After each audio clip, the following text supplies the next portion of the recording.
What is up, guys? 2D Sparrow here with another tutorial.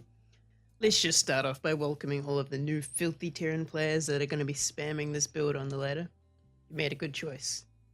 Alright, so first off, let's just start by going through the build order, and then afterwards we can go over some of the variations and different things you need to consider whilst doing this build. Okay, cool. So we start off by sending our first SCV out right at the start at about 2 or 3 seconds into the game. We just want to be sending this SCV in the general direction of our opponent's base for now. Then we want to rally our first SCV that our command center is building to build a supply depot.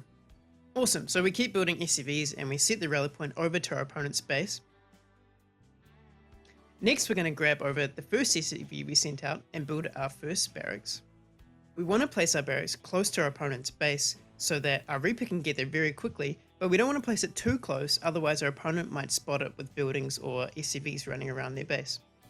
We stop building SCVs at 15 supply, and as soon as we put down that first barracks, we're going to build a refinery. From here, we're just going to use those rallied workers that we had before and build 2 more barracks. And then once the third barracks is building, we're going to take another gas. And that's pretty much it. So now I'm just going to go over which races this build is strong against and which maps it's good on. So the build is really strong against Terran, and it's pretty good against Zerg, but it doesn't really work against Protoss because of Pylon Overcharge and Adepts. For maps, it's really strong on this map, Frozen Temple. It's good on Prime Terraces, Core Hole Carnage, Knockout LE. Any map that has a really big area for you to jump up on is good for Reapers. It's alright on Dust Towers and Arena, but if your opponent walls off an area on one of those 2 maps, it makes it very difficult. And it's bad on Ruins of Endion and Invader LE, because Invader's too big and Ruins of Endion, it just isn't anywhere to jump up.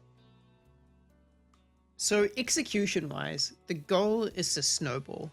We want to only aim for workers after killing any defending units. We want to use the Reaper's abilities to our advantage, which means we want to do as much damage as possible without losing any Reapers. Any health taken off Marines can't be regenerated until our opponent gets medevacs, so if we regenerate health on our Reapers, we're slowly gaining an advantage.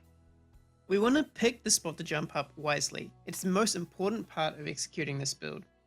The most vulnerable moment for your Reapers is when you're jumping up a cliff, because your opponent can see you jumping up and start dealing damage before you get to the top.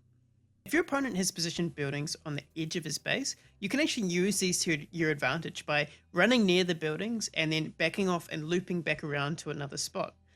This will cause your opponent to position his units incorrectly, so you can safely jump up with your Reapers. If all else fails and your opponent is defending really well, the ramp is your friend. You can very easily run up the ramp and spam down bombs if you see any units or buildings and then just back off. You'll be able to get in free damage that way. Now, you don't actually have to proxy this build. It's still quite strong if you build the buildings in base. However, obviously the timings change a little bit.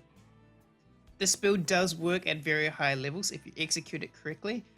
I still use this build occasionally at Grandmaster's level, and it's a great build to practice for new players because it hones your micro and positional skills whilst reinforcing the effects of strong timings. Just a quick shout out to the guys who made the Salt mod. This mod allows you to restart inside of a game rather than having to go out and create a new one every time. This makes it ideal for practice. Alright, that's everything. So let me know if you have any questions about the build in the comments below, or if you want to see any other builds like this one. As always, if you enjoyed the content, feel free to subscribe and follow me on Twitter and Twitch. The links are in the description below. Good luck on ladder, and I'll see you guys next time.